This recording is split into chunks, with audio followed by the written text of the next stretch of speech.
I want to start the odds and ends portion off with an extension of some comments I made on an Instagram story a little over a week ago.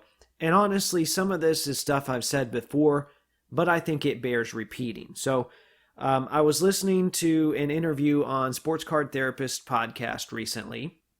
And by the way, if you haven't checked that show out yet, you should.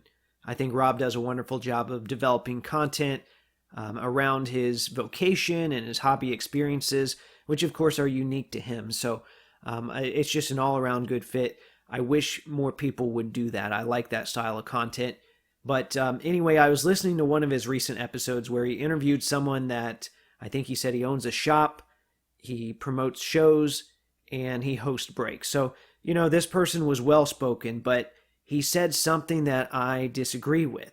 And I don't know him personally. He sounded like an all-around good guy, but I feel like this creates the opportunity for some productive dialogue.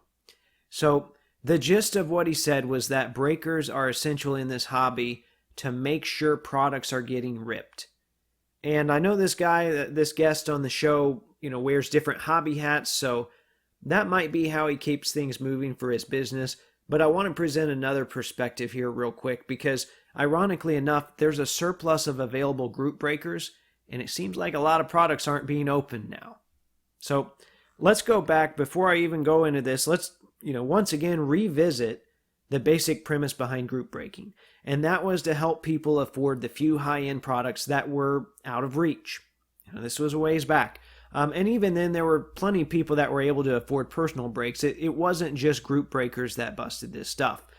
Over time, though, this kind of convinced, or you could even say enabled the card companies to release more expensive high-end products, and really watered down ones at that. Because look at something like National Treasures and what it's become. It is the absolute definition of feast or famine.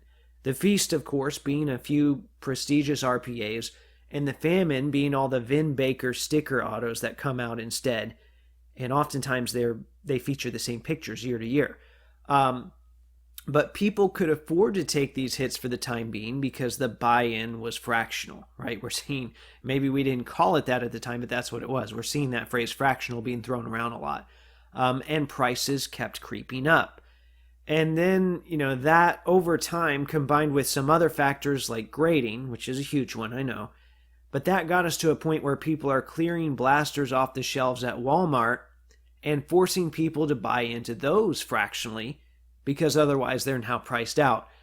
So all of that is to say, if you're newer to the hobby, group breaking probably seems like a great solution to this problem. But in the grand scheme of things, it's a problem that it helped create. Let me say that again. Group breaking has essentially perpetuated the problem it set out to solve. And when I said that, I got a couple of other responses when I posted that story. One was someone saying that they thought sealed wax hoarders and investors were more to blame, which, I thought that was a valid point. But my counter to that is this. Who are they going to sell to when the value goes up? Because the individuals are already priced out. So if things go up even more and they become even more priced out, it would likely have to go to someone that can distribute that cost, like a breaker. And then speaking of distributing, someone else commented that it's the distributors that have screwed up pricing more than anyone. There's probably some truth to that, but once again, it's group breaking that's enabled that to happen. Now, you might be listening to this today and you enjoy group breaking.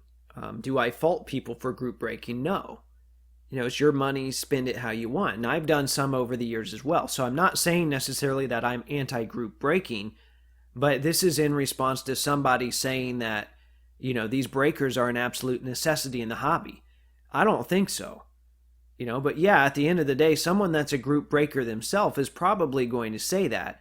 But in theory, these people could go away and we'd be just fine. In fact, it might even force distributors and card companies to straighten their act up as well. And the card companies would have to court collectors again and create products that actually have value and have significance.